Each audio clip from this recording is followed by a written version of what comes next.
$250 billion to buy a company from yourself, you have to respect the sheer audacity of the pocket-to-pocket transfer. Respect is doing a lot of heavy lifting there, Nate. It is literally just moving $250 billion across Elon's org chart. But it did drag Q1 global deal value to $1.2 trillion. Hey, a record is a record. AI is the only thesis anyone is funding right now. 29% of total volume this quarter. Completely absurd. But Musk is not the only one throwing billions around today. The rundown.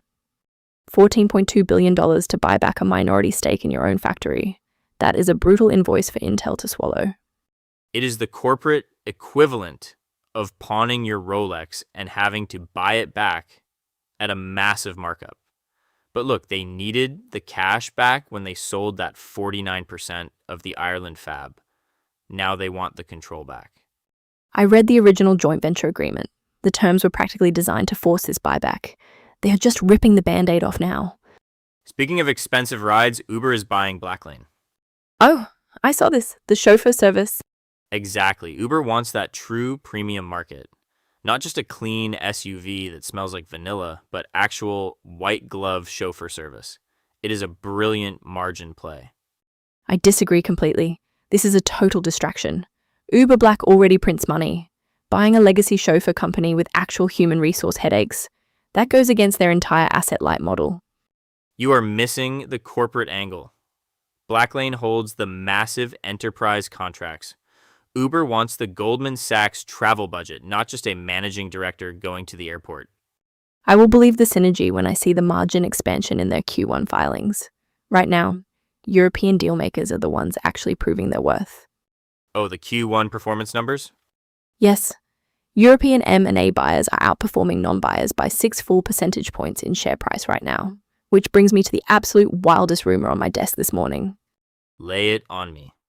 Estee Lauder and Puig, whispers of a massive, mostly stock-based tie-up. Wait, really? Puig practically just went public. Exactly.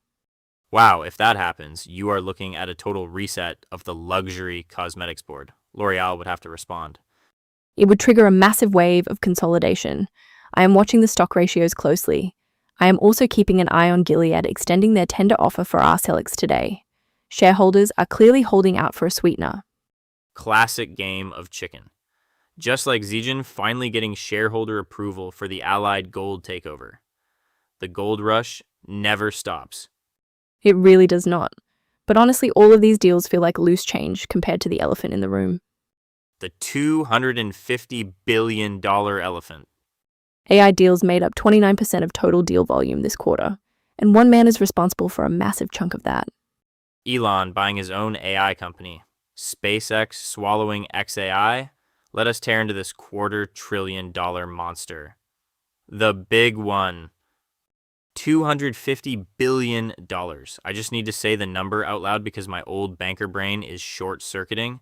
SpaceX buying xAI for $250 billion. It's the ultimate left pocket, right pocket transaction. Elon Musk is basically acquiring Elon Musk and somehow creating the biggest M&A event of the year. But look at the logic. You have SpaceX, which is a cash-burning, capital-intensive rocket company that suddenly needs infinite compute for whatever orbital AI mesh network they're building. And you have xAI, which needs infinite capital to buy chips. Consolidating them makes a terrifying kind of sense.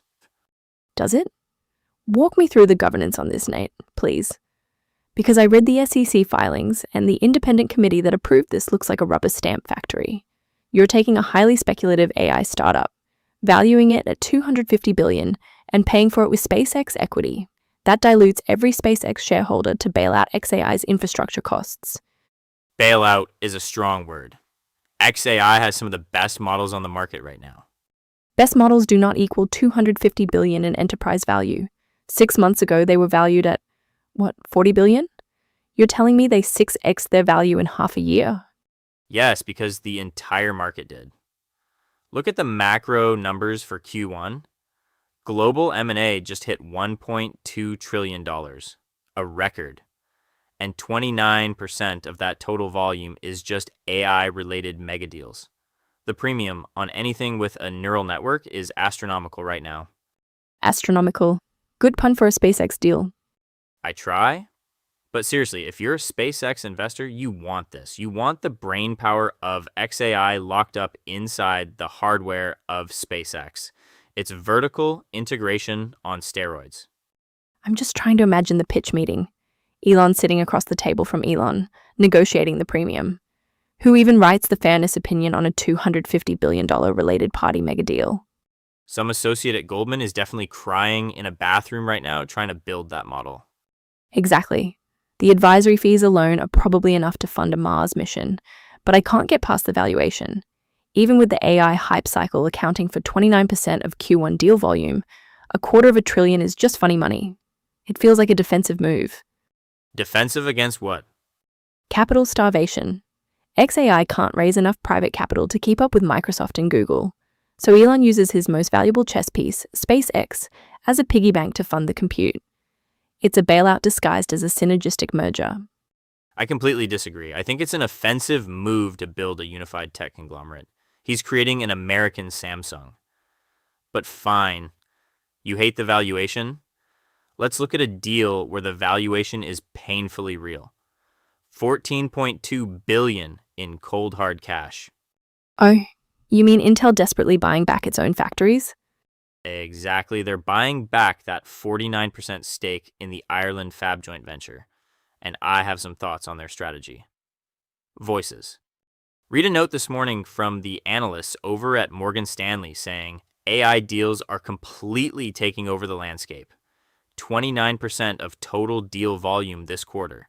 They're calling it a historic paradigm shift. A paradigm shift, or just Elon moving money from his left pocket to his right pocket? Okay, harsh, but fair. I mean, look at the math.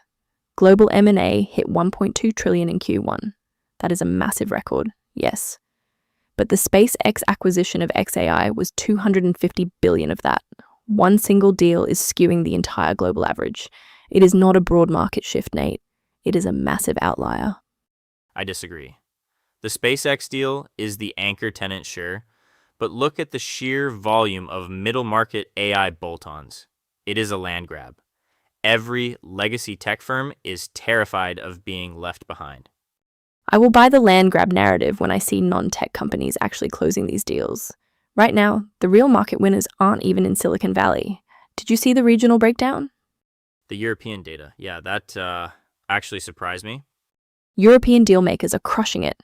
They are the ones to beat right now, outperforming non-acquirers by 6 full percentage points in Q1. While we are obsessing over AI mega deals, Europe is quietly executing smart, accretive transactions. Like Antin picking up Sapphire Gas Solutions, classic infrastructure play. Nothing sexy about compressed natural gas, but it prints cash. Exactly. Or look at Intel. They are spending $14.2 billion to buy back a 49% stake in their Ireland Fab joint venture. Selling a stake to raise cash only to buy it back later for a massive premium? The classic corporate walk of shame. It hurts to watch. But speaking of expensive corporate moves, my inbox is blowing up with some heavy beauty sector whispers. Oh, I heard the same rumors. Estee Lauder and Puig. We need to unpack that proposed stock structure next, because if those rumors are true, the luxury cosmetics market is about to look very different. Spill the tea.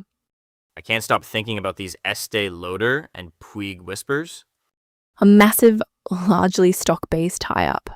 Have you looked at Estee's chart lately? If I'm the Puig family, I'm absolutely not taking that paper. Oh, come on, it's a brilliant legacy play. You combine those two, you completely reshape the luxury cosmetics landscape. The synergies in fragrance alone are ridiculous. Synergies in fragrance? Listen to you.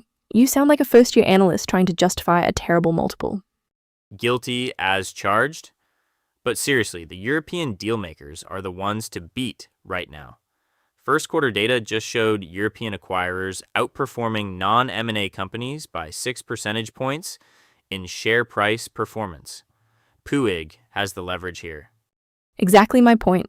Puig has the leverage, so why take a stock-heavy deal from a struggling American giant? It smells like a desperate defensive move against L'Oreal. Show me the term sheet, then I'll believe it. Fair enough, but if it triggers a consolidation wave, I'm here for the drama. just like Uber suddenly deciding it wants to be a premium lifestyle brand. You mean the Blacklane acquisition? Yes, Uber buying a chauffeur service because nothing says bespoke luxury quite like the exact same app I use to order cold French fries at midnight. Hey, the unit economics on premium rides are fantastic. If they can cross-sell Blacklane to their corporate clients, it's actually a really smart margin play. You always defend Uber's pitch decks.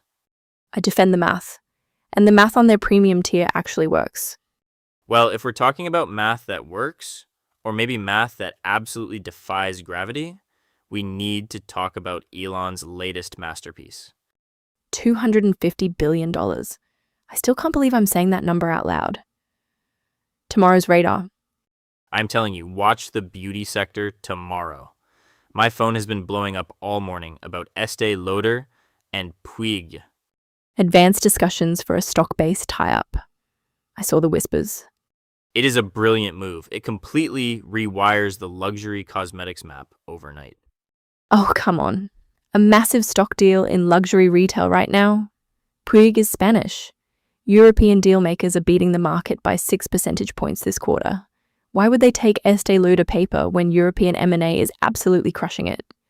Because scale is the only way you survive when tech and AI are eating 29% of all global deal volume. You need mass to matter. I need to see the exchange ratio before I buy that narrative. Meanwhile, actually look at your SEC feeds tomorrow. Gilead just quietly extended their tender offer for RSLX. They are just giving shareholders a little more time to read the paperwork. Nobody extends a deadline out of the goodness of their heart, Nate. Someone is holding out for a sweetener. The former banker in me says you are just being paranoid. The journalist in me says I am usually right. We will see who is smiling at the opening bell.